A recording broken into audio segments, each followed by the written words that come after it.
primeiro encontro que nós tivemos, nós falamos sobre Deus, me faça alguém ousado, me dê ousadia. No segundo encontro, na semana passada, a gente orou sobre Deus, fala comigo. E cada uma dessas orações perigosas, elas de alguma forma, elas levam a nossa vida para um novo nível de espiritualidade. Eu tenho falado, que a gente sair de um nível de imaturidade ou ainda de engatinhar na fé, para ir para um nível maduro. É isso que Deus tem para nós, que a gente não mais fique vivendo do mesmo jeito, pedindo as mesmas coisas, agindo do mesmo modo, mas a gente ir para um nível de maturidade com Ele, de conhecimento da parte dEle. Então, eu tenho falado muito sobre orações como os do tipo que a gente está acostumado a fazer, as protocolares, de manhã, de tarde, antes de dormir, antes da hora do almoço, orações que giram em torno de: Senhor, me abençoe, me mantenha segura, me ajude a ter um bom dia, a ter um ótimo dia. Ou, por exemplo, você só ora desse jeito, como: Senhor, me dê um dia sem problemas, um dia livre de conflitos, de espinhos, de problemas e dilemas. Me dê um dia, Deus, que me dê comida boa hoje. Almoce num lugar, ou até a minha marmita esteja melhor do que está no dia a dia, do que normal. Sol, mas nem tanto, porque se fizer muito sol eu vou suar. E eu não posso ficar suado, só vai borrar a maquiagem, vai atrapalhar, vai ficar aquela pizza debaixo do braço lá, vai ficar meio nojento. Então, Deus, por favor, controla aí o tempo, tá? Outra coisa, se eu puder acrescentar mais um negocinho aí, se conseguir uma vaga lá na rua, perto do meu trabalho, nossa, glória, bênção. E depois eu preciso buscar o meu filho na escola, então se tiver como também ter uma vaguinha lá perto, porque as peruas vêm para tudo. Então se tiver como separar isso daí para mim, nossa, vai me ajudar muito. E que essa semana, Deus, os meus filhos sejam um anjo, como anjinhos. Esse tipo de oração, gente, é uma oração ainda de alguém que está engatinhando na fé. Orações, é quase uma oração romantizada, e a gente tem conversado, e aí, olha aqui, presta atenção nisso, não tem problema você orar, pedindo para Deus cuidar de você, cuidar da tua família, não é isso que eu estou falando. Quem está assistindo essa série está percebendo isso, mas eu estou falando de orações perigosas. Gente que quer crescer, gente que quer ser maduro, gente que está buscando novidade de vida, então precisa ter coragem para orar aquilo que nós vamos falar hoje aqui. E hoje o tema é: Deus, quebrante o meu coração. Primeiro foi: Deus, me faça ousado, uma mulher ousada, um homem ousado. Deus, fala comigo, fala com o meu coração. E hoje é: Deus, quebra o meu coração, quebrante o meu coração. Tem aquela música que talvez todos aqui nós já ouvimos muitas vezes, que é aquela música Quebrantado. Certeza que você já ouviu. E quebrantado significa quebrar, na raiz significa esmagar. Tire-me, olha só que incrível isso. Quando a gente está orando assim: Deus, eu quero me tornar quebrantado diante da presença do Senhor. Deus, quebranta o meu coração, está dizendo: Deus, quebra o meu coração. Quebra o meu coração, literalmente, esmague nesse sentido. Tire-me do conforto, da facilidade, dessa apatia.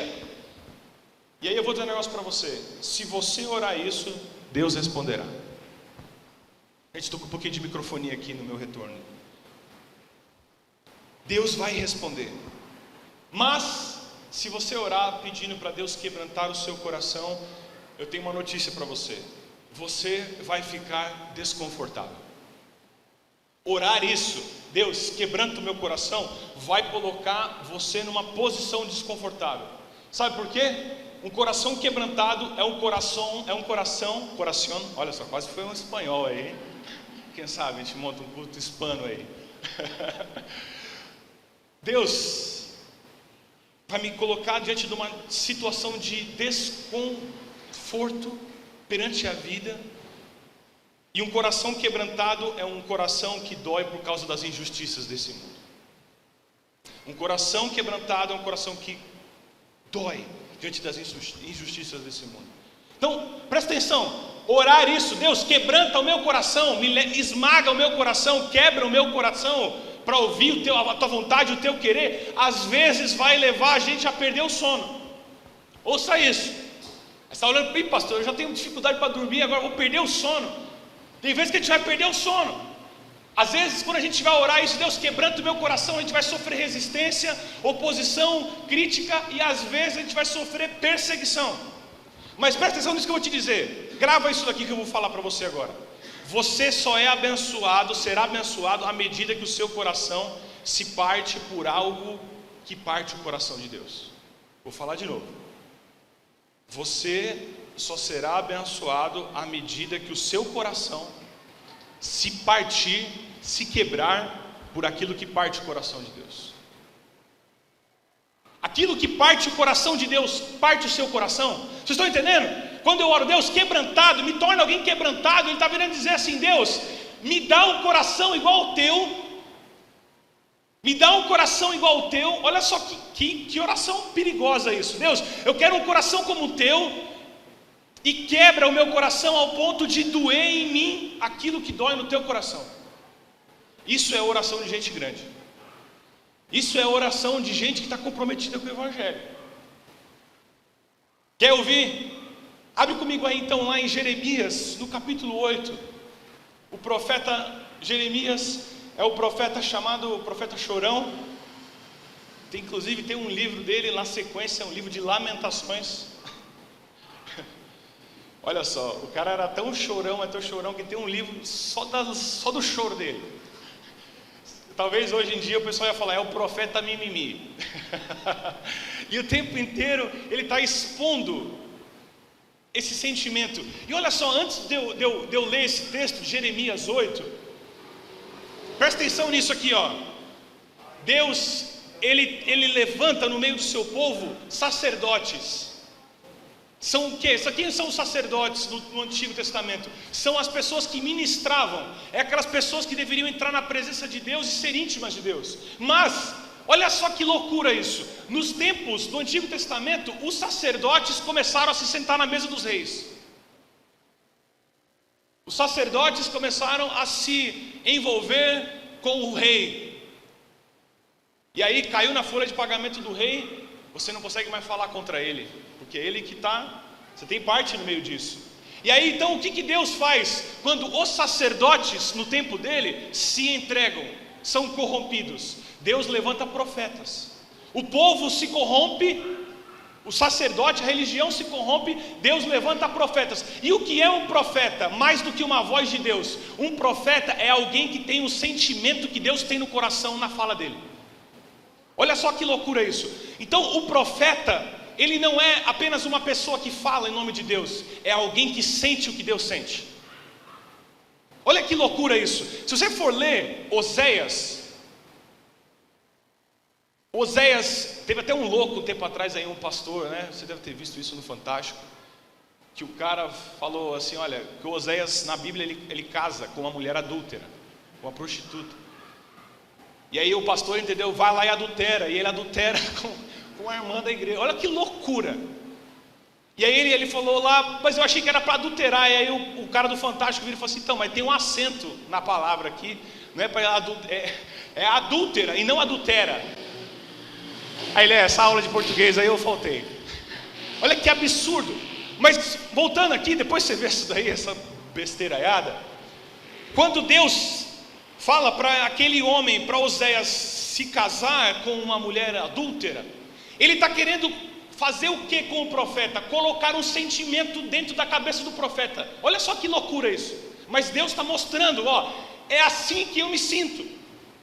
Porque vocês dizem que são o meu povo, mas vocês me adoram, vocês adoram outros deuses, vocês me traem.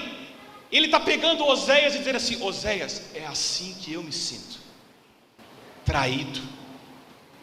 Vocês estão entendendo? Então o profeta, ele é mais do que uma voz, ele é o sentimento de Deus para o povo. Dá um coração que dói para aquele homem. Estão comigo? Então aqui, Jeremias vai expressar aquilo que dói no coração de Deus. E isso daqui também tem que doer no nosso coração. Então leia aí comigo, Jeremias capítulo 8, do versículo 18 até o versículo 21.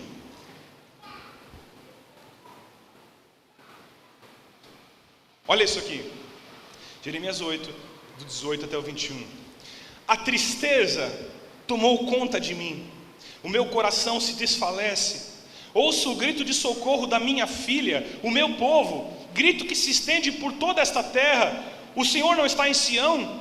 Não se acha mais ali o seu rei? Porque eles me provocam a ira dos seus ídolos com os seus inúteis deuses estrangeiros. Passou a época da colheita, acabou o verão e não estamos salvos. Estou arrasado com a devastação sofrida pelo meu povo. Eu choro muito e o pavor se apodera de mim. Ele está chorando, vocês estão entendendo? Ele está triste, amargurado. Olha a linguagem que ele está falando, meu coração está desfalecido. Por que ele está fazendo isso? Está falando porque Deus quebrou o coração dele. Deus colocou o sentimento que existe dentro dele. Olha só, Deus colocou o sentimento dele dentro do coração de Jeremias. E quando ele vê o povo de Deus, que deveria apenas adorar a Deus, caminhar com Deus, andando com outros deuses, o coração do profeta se rasga, se quebra. Jeremias tem um coração quebrantado, porque ele sente aquilo que Deus sente. Gente, vocês estão entendendo o nível dessa mensagem, para onde Deus está querendo nos levar? O meu desejo, presta atenção nisso que eu vou te dizer. O meu desejo aqui nessa noite, através da leitura dessa palavra, é que você comece a sentir no seu coração aquilo que Deus sente no coração dele. Amém, irmãos? Você quer sentir, você quer viver, você quer de fato estar nessa caminhada de sentir, de se importar e de se engajar com aquilo que Deus quer que você se engaje? E aí eu pergunto para você, a sua vida, você está engajado nos projetos de Deus ou nos seus projetos? Quantos dos seus projetos de vida foram Deus que colocaram um sentimento? Essa palavra no grego é patos. Deus colocou um patos, não um pato. É um patos no seu coração. Geralmente, as nossas orações são: Deus, eu estou sentindo isso, quero que o Senhor resolva para mim. Mas o que Deus está mostrando é que eu não quero que você só exponha para mim aquilo que você sente e que você quer que eu resolva para você. Eu quero colocar um sentimento em você também. Amém? Quem quer ir para esse outro nível, de não apenas dizer coisas para Deus, vai dizer: Deus, eu quero sentir o que passa no seu coração. Isso é alguém que tem maturidade espiritual. Então, quebra o meu coração, Deus. Essa é a oração dessa noite. Claro, oração não é pedir que Deus lhe dê meramente algo interessante ou apenas um hobby espiritual. O que Deus está falando, eu vou dizer alguns exemplos aqui, para não ficar, para você achar que eu estou muito distante. Eu vou dizer sentimentos que estão no coração de Deus, mas a gente não gosta de sentir. Pega aí. Nós não gostamos de ver gente na rua sem teto. A gente prefere não olhar. A gente até olha, só que a gente fala assim, a gente logo se resolve dizendo assim: eu não tenho nada a ver com isso, ou eu não tenho como ajudar. Porque a gente, vocês estão entendendo? A gente não quer sentir isso. Estão entendendo? A nossa sociedade, a gente olha e não quer sentir a dor. Porque se a gente acha que se a gente não vê, isso não existe. Vocês estão entendendo? Você vê morador de rua nos jardins? Você acha que gente com dinheiro quer ver pobre, mendigo perto da sua rua, perto da sua casa, na esquina de casa? Sabe por quê? Porque até mais quem tem um coração de pedra não gosta de ver a dor. Vocês estão entendendo? Estou falando de uma coisa: animais sofrendo. Esses dias eu vi um cara abandonando um animal, um cachorro na estrada, gente. Isso é crime, viu? Se abandonar um bicho, um animal na estrada. Mas não é assim: o cara abriu a janela, abriu a porta na estrada e coloca o cachorrinho, coloca uma água e sai fora. Jogou pela janela o bichinho. Outra coisa, idosos sendo abandonados. Essa semana eu conversei com uma enfermeira que visitou um lar, que uma senhora de 1,70 m estava com 45 quilos.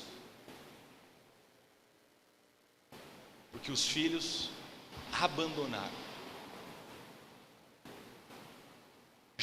A senhorinha falou assim, jogava comida lá dentro para mim como se eu estivesse numa cadeia. Pegava lá um pote de comida e jogava.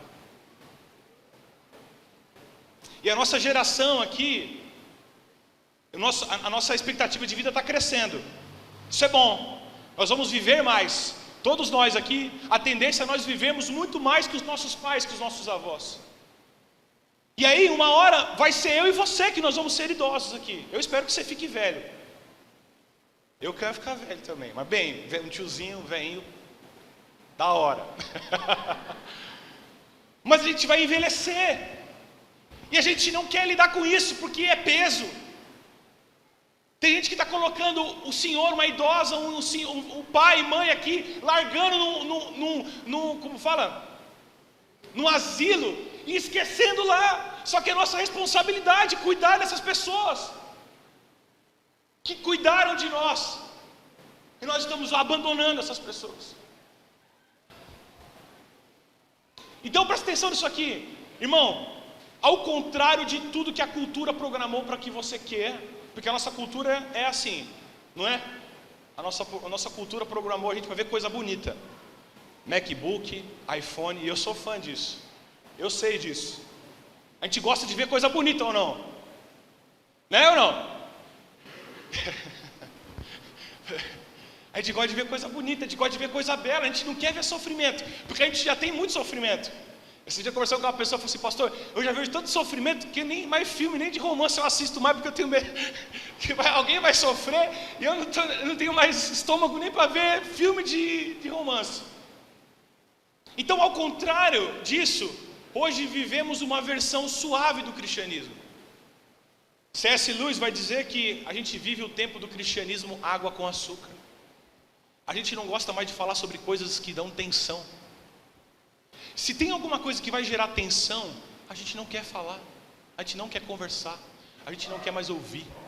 Então, se o pastor ficar falando muito sobre essas coisas aí que ele está pregando aí, eu vou embora da igreja. Porque eu quero um negócio que vai me ajudar, assim, a ganhar dinheiro, a eu alcançar os meus planos, os meus sonhos, as minhas vontades. Mas isso daí é um cristianismo água com açúcar. Sabe o que é água com açúcar? É um ansiolítico.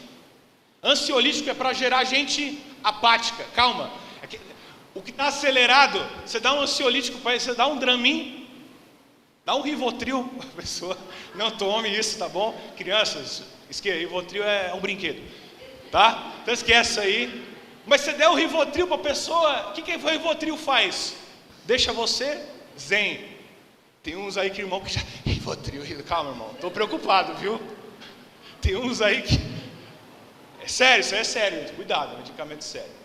Mas o Rivotril é isso daí, é um ansiolítico. Ele vai baixar o teu nível e vai você ficar zen. E tem gente querendo viver assim, zen, paz e amor o tempo inteiro. Mas o cristianismo não é água com açúcar. O cristianismo é um leão fora da jaula.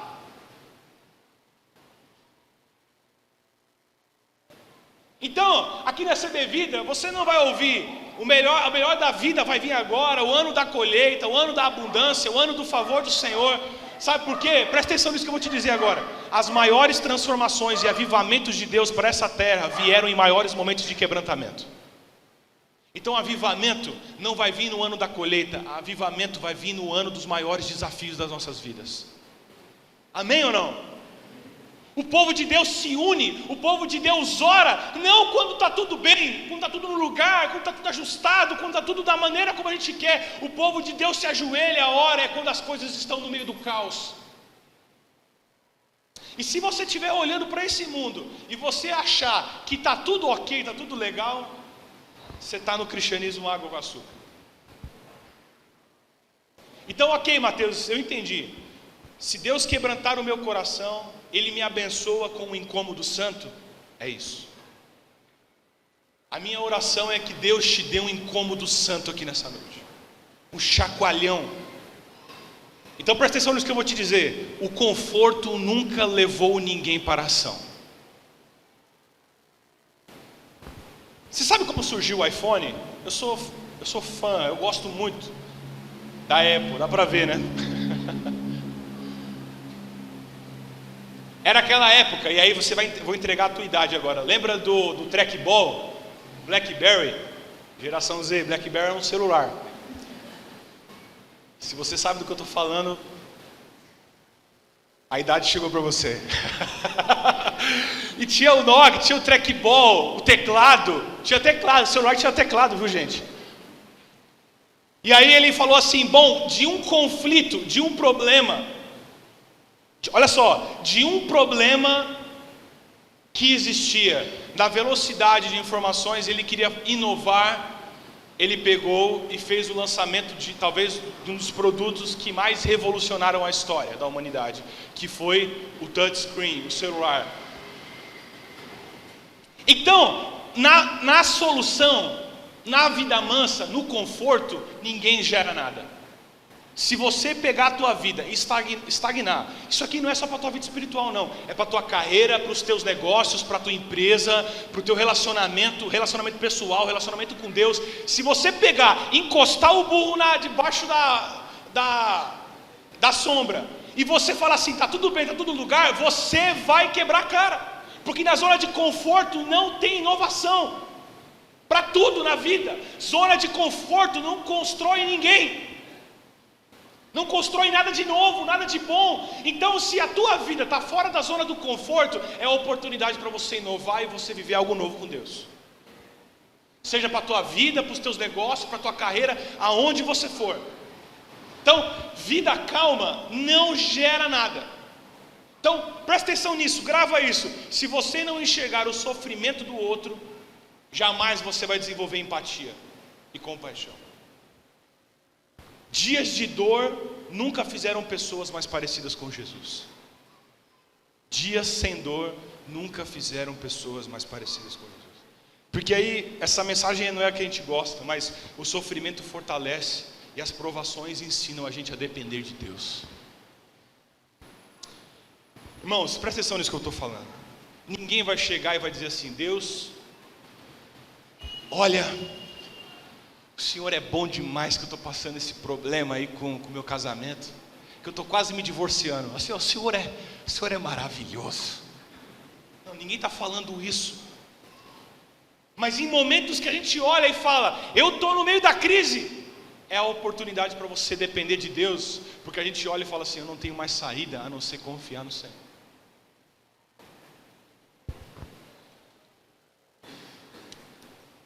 Semana conversando com um casal, teve uma situação chata. Eu virei para eles e falei assim, ó gente, tá aí uma oportunidade para vocês conversarem e tratarem algo que vocês não estavam talvez olhando. Vocês vão conseguir cuidar disso agora. Estão entendendo? Olhar para os sofrimentos, para as zonas de conforto que Deus nos tira, e a gente enxergar oportunidades para crescer. Estão entendendo? Estão comigo? Então, Deus, quebra o meu coração, nos tire dessa busca egocêntrica de facilidade.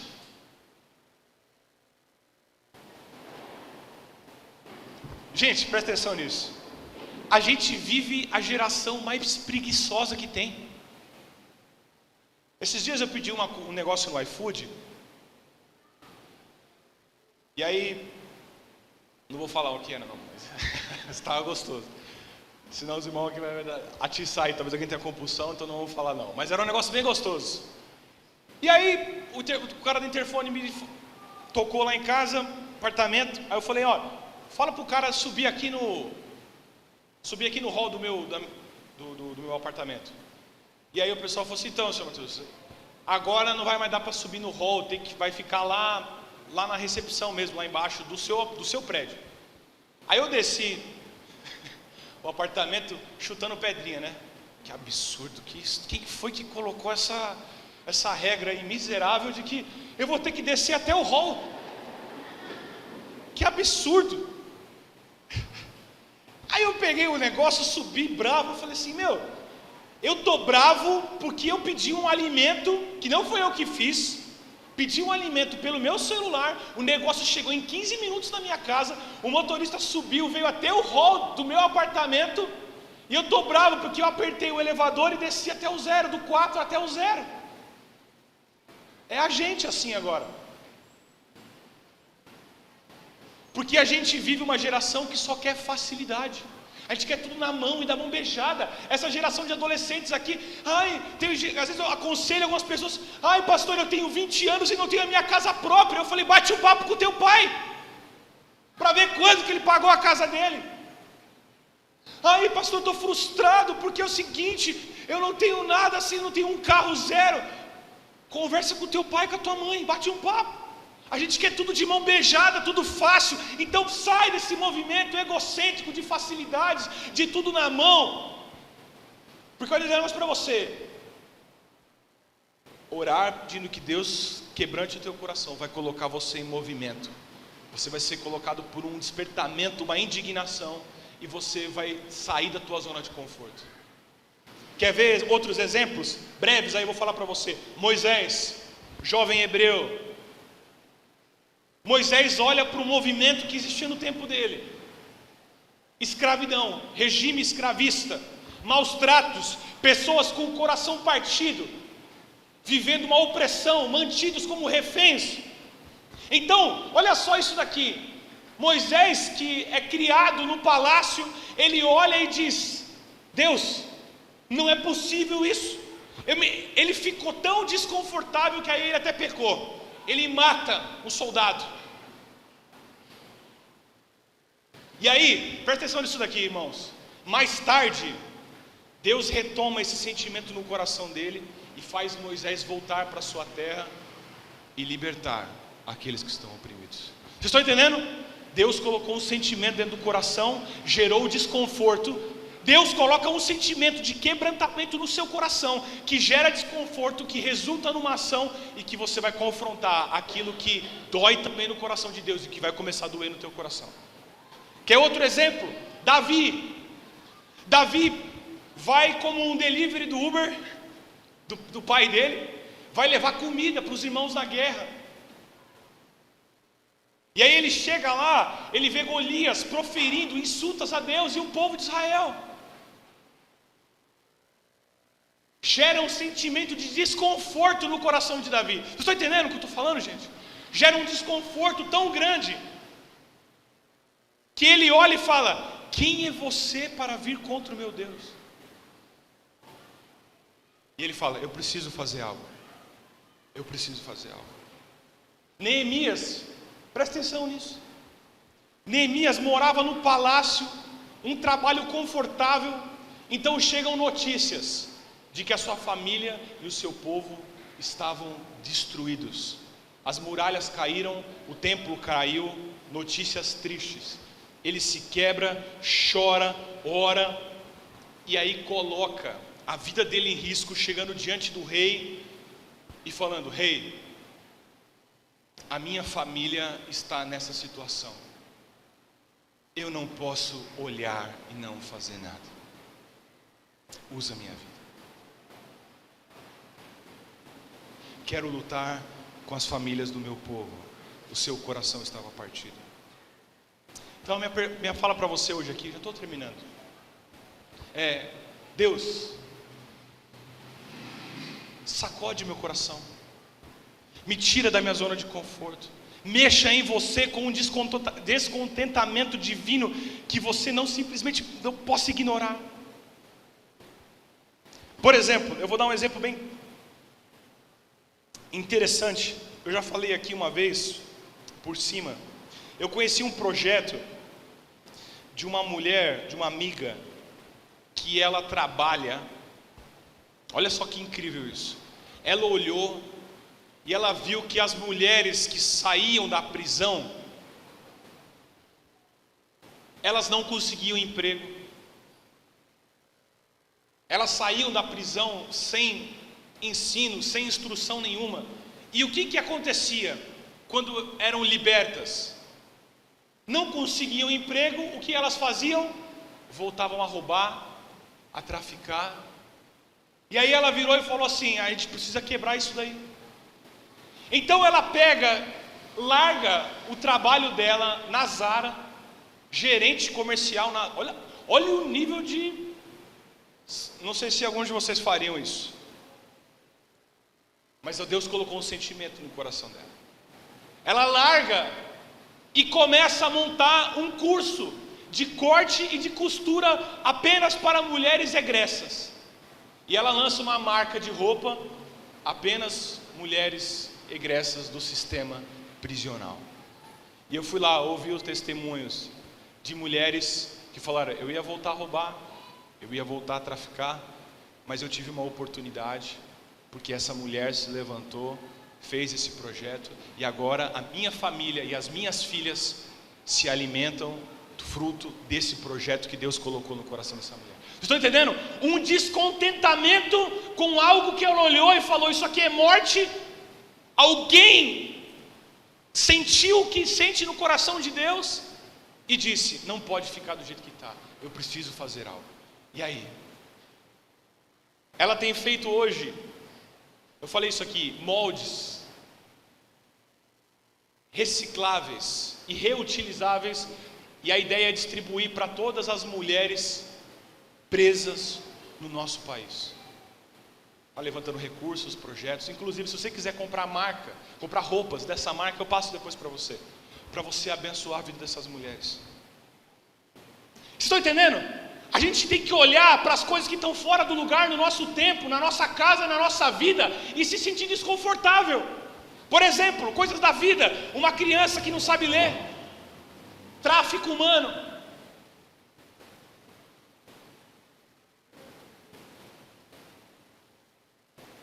Eu lembro quando teve a Copa do Mundo aqui no Brasil, antes da Copa do Mundo no Brasil, olha só, gente, isso aqui é muito sério. Tráfico e exploração sexual de crianças, de meninas. No estádio do Corinthians, ali foi um dos maiores centros de exploração sexual de crianças e adolescentes na cidade de São Paulo. As meninas eram chamadas de pastel e eram abusadas, aliciadas ali nas obras do estádio. Você sabia disso? Chamadas de pastel. Quando que o pastel vai chegar que eu estou com fome? Essa era a expressão nojenta. Isso tem que gerar um desconforto na gente. Amém, irmãos? Vocês estão entendendo? Injustiças.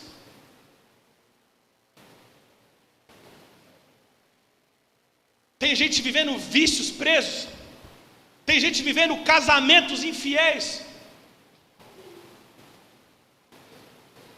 Tem gente que vivendo um monte de vícios.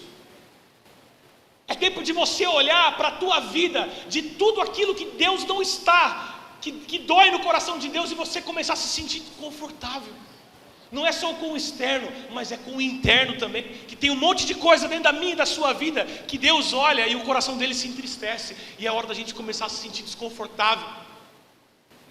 Eu sou um dos primeiros aqui, eu já falei milhares de vezes aqui nessa igreja, que a graça de Deus está posta à mesa para todos, mas também você precisa tomar vergonha na cara e se sentir desconfortável com essa vida que você está levando mediana, ou de mentiras, de pecados, e dizer: basta, Deus, quebra o meu coração.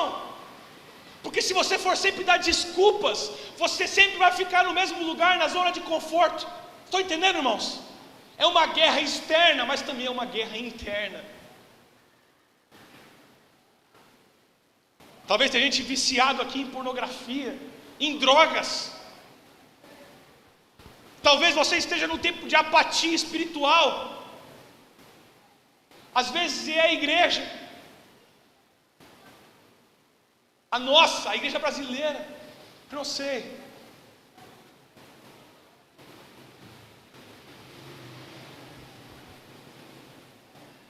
Como eu disse, a maior parte das pessoas pensa que é mais fácil não se importar. Por isso que eu prefiro não saber, é melhor não se envolver. Eu vou dizer uma frase que eu queria que você gravasse essa frase. Se você se esquecer tudo que eu falei aqui hoje, grave isso que eu vou dizer para você. É melhor se ferir-se com um propósito do que existir sem um. É melhor se ferir com um propósito do que existir a vida sem nenhum deles. Romanos, não precisa abrir. Romanos capítulo 9, do versículo 1 ao versículo 3, olha o que Paulo vira e diz: eu digo a verdade em Cristo, não minto. A minha consciência o confirma no Espírito Santo. Eu tenho grande tristeza e constante angústia em meu coração, pois eu até desejaria ser amaldiçoado e separado de Cristo, por amor dos meus irmãos, os da minha raça, o povo de Israel, que estão perdidos. Vocês estão ouvindo isso daqui? Paulo está virando e dizendo: eu sinto uma dor profunda, uma agonia, porque o meu coração se entristece pelos que estão longe de Deus, procurando sentido na vida. Eu vou dizer outra frase para você: se você ainda não achou uma causa pela qual vale a pena morrer, você ainda não achou uma boa razão para você viver. Martin Luther King Jr. Fala de novo. Se você ainda não achou uma causa pela qual vale a pena morrer até, você ainda não achou a razão de viver.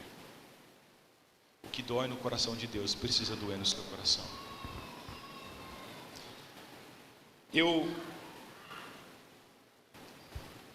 Esses dias, eu acho que eu fiquei um pouco animado, porque a gente nunca viu tantas pessoas engajadas em defender o Evangelho como nos últimos dias. E eu espero que isso daqui aconteça para além de eleições. Que as pessoas estejam engajadas em alcançar pessoas para Jesus. Mas se isso morrer, vai mostrar que a gente não está preocupado com Jesus, a gente está preocupado com política. E aquilo que eu vou falar de novo: a gente posta 1 milhão de coisas, mas a gente não manda um versículo para ninguém, para um não crente. A gente treta, faz briga, faz um monte de coisa, mas a gente não manda uma oração para alguém durante a semana. O que Paulo está virando dizendo assim: eu sofro, meu coração dói por ver gente que não conhece a Jesus, e essa é a minha causa, esse é o meu empenho. Isso dói no coração de Deus, ver alguém perdido, sem sentido, sem propósito. Se isso não dói no seu coração, se você dorme em paz e fica tranquilo, você ainda não entendeu o que é o Evangelho. Você não é chamado para defender causas que não doem no coração de Deus. Se isso não dói no coração de Deus, você não tem que estar defendendo. A gente tem que defender aquilo que dói no coração de Deus. Se doer no coração de Jesus, você tem que defender. Você tem que ir até o fim. E a principal coisa que dói no coração de Deus é pessoas perdidas como ovelhas sem pastor. Isso dói no coração de Deus. E se não dói no teu coração, você precisa orar e dizer: Deus, quebranta o meu coração. Qual foi a última vez que você perdeu a noite de sono por alguém da sua família que não conhece Jesus?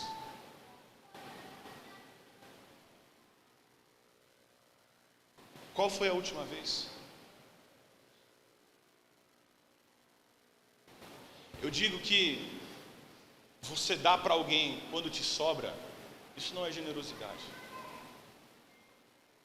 A gente dá, generosidade tem a ver com dar, mesmo quando às vezes até nos falta.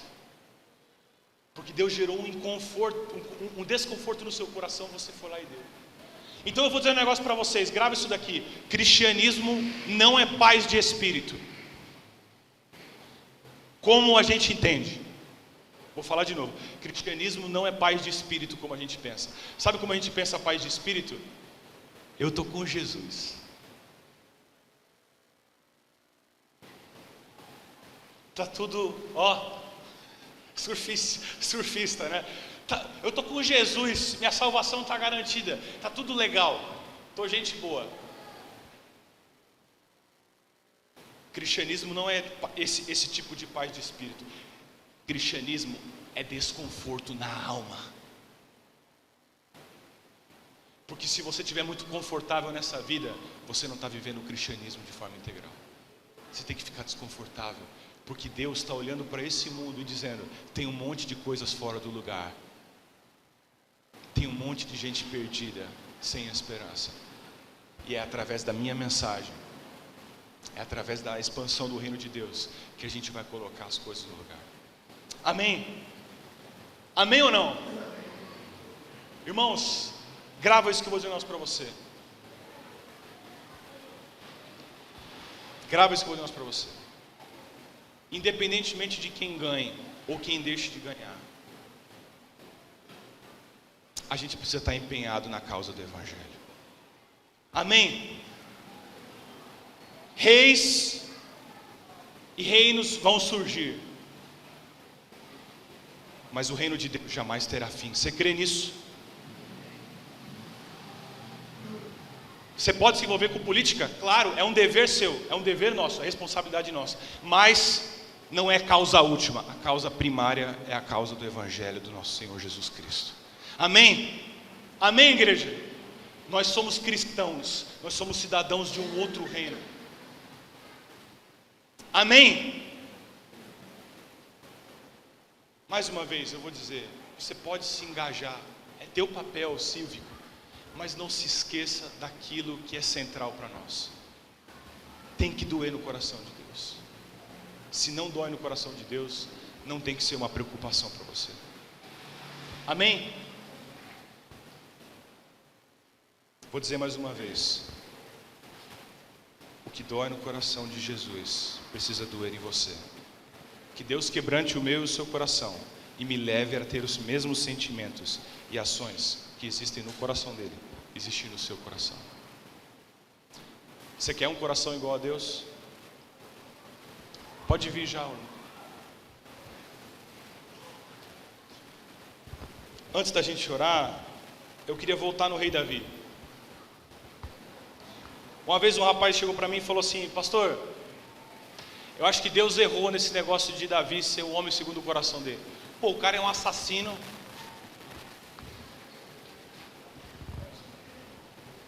o cara é um adúltero, vários casamentos,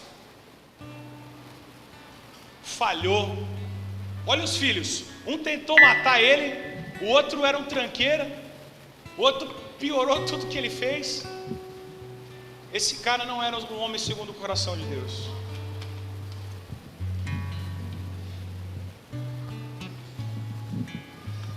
E eu quero dizer um negócio para você: alguém segundo o coração de Deus não é alguém com a vida perfeita, não é alguém com a vida toda estabilizada, não é alguém com marcas do passado, mas é alguém que se chega diante da presença de Jesus e diz assim: está aqui o meu coração por inteiro, ele é todo seu, faça o teu querer na minha vida. Você quer ser alguém com o coração quebrantado? Sim ou não? Então, independentemente do teu passado, do que você fez, de quais são os teus vícios, quais são as suas dores, quais são as suas angústias, aí você vai dizer assim: pastor, o senhor não me conhece. Eu não preciso te conhecer, Jesus conhece você. E Jesus quer quebrar o teu coração nessa noite. Jesus quer quebrar o teu coração nessa noite. Jesus quer formar em você um sentimento, e você vai começar a sentir aquilo que Deus sente, a se importar com aquilo que Deus se importa de verdade. E Deus quer dar um propósito para mim e para a tua vida. E aí eu termino dizendo que se você tentar ganhar a tua vida, correr atrás dos teus projetos, dos teus planos, você vai fracassar. Mas se você viver os planos de Deus para você, viver o querer dele, apesar de ser perigoso, você vai estar no melhor lugar do mundo para se estar. Então eu termino dizendo, da mesma forma como eu falei na semana passada, que ao invés de você chegar e dar para Deus uma lista de desejos, nessa noite que você entregue uma página em branco para Ele. Em vez de você chegar nessa noite agora e dizer assim: Deus, esse aqui é o meu querer. Você chegar nessa noite e dizer, fala assim: Deus, a folha está em branco, qual é o teu querer para mim? Em vez de você chegar para Deus hoje e falar assim: Deus, eu estou desconfortável com isso,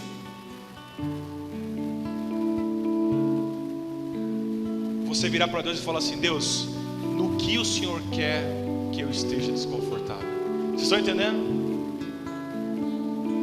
Porque talvez você esteja desconfortável com algo que Deus não quer que você se enfie. E Deus tem algo muito maior para você, para usar a tua vida. E sempre eu digo isso, sempre, qualquer coisa que Deus faça é para abençoar pessoas. Que Deus use a tua vida. Vamos orar? Deus, nós te pedimos nessa noite que o Senhor quebrante o nosso coração, que no nosso coração possa doer aquilo que dói no teu coração, aquilo que incomoda o teu coração.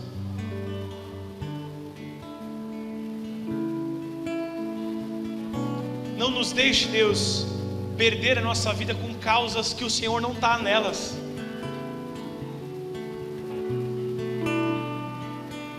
Tem muita gente andando ansiosa aqui, porque está empenhando tanta força, mas tanta força em algo com que o Senhor não está.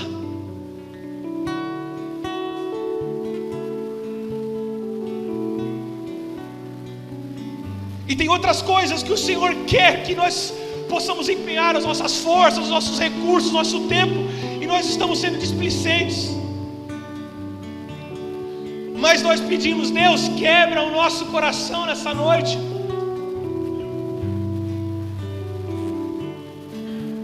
Nós queremos sentir aquilo que pulsa dentro do teu coração. Deus, não nos dê uma vida de facilidades, das coisas na mão beijada.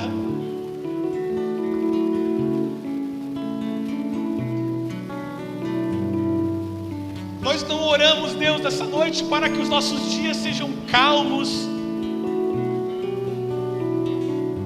sem lutas e sem batalhas, porque nós sabemos, como povo do Senhor, que nós vamos enfrentar lutas, guerras.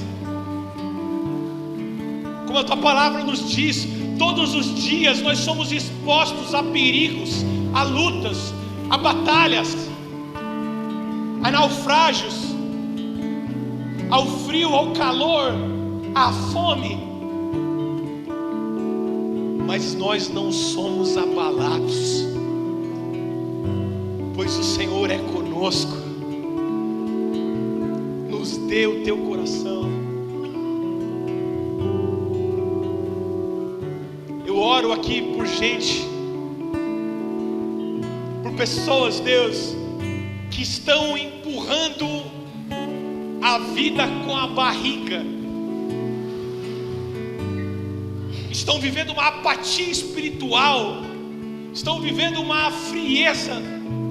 Que o teu Santo Espírito nessa noite traga desconforto, traga incômodo, nos tire desse lugar de estagnação, desse cristianismo água com açúcar, e nos leve para um outro nível de espiritualidade, para um novo nível de caminhada com o Senhor, de abandono de pecados, de abandono de mentiras, de enfrentamento de vícios. Nos dê coragem, Deus, para enfrentar coisas que nós estamos escondendo debaixo do tapete, coisas que nós estamos escondendo porque nós estamos achando que se nós não vermos, não mexermos, não vai doer e vai sumir, mas tem atrasado a nossa vida, a nossa história. E sei que essa noite seja a noite de quebrantamento neste lugar. Gente que sabe o bem que deve fazer e não tem feito. Gente que tem que assumir uma postura diante da vida, mas está se relutando, está se negando, está se omitindo. Que o Senhor dê para nós nessa noite espírito de coragem, coragem.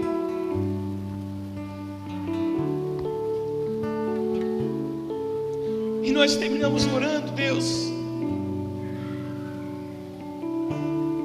por pessoas que estão perdidas. E às vezes a nossa vida, o nosso testemunho, a nossa postura tem atrapalhado pessoas de se achegar ao Senhor.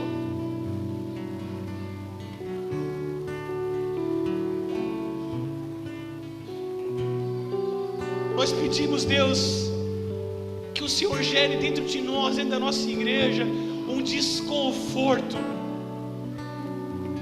para com pessoas que estão perdidas.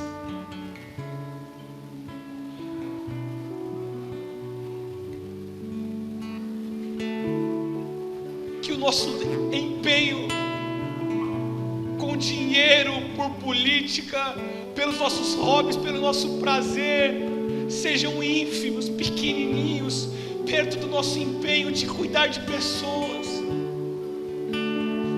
em investir no Teu reino, naquilo que é urgente para o Senhor.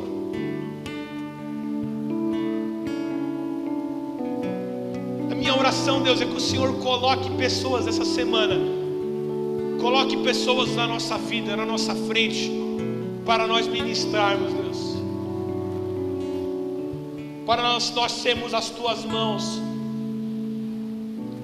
para nós sermos os Teus pés, para nós sermos a sua boca. E que se as pessoas lá fora têm se descabelado, vivido um tempo de ansiedade, de angústia pelo que há de vir, que nós que tememos o Senhor possamos expressar a razão da nossa fé, da nossa alegria e do nosso amor, que estão firmados no Senhor Jesus Cristo, a razão, aquele que é o autor e consumador da nossa, da minha e da nossa fé.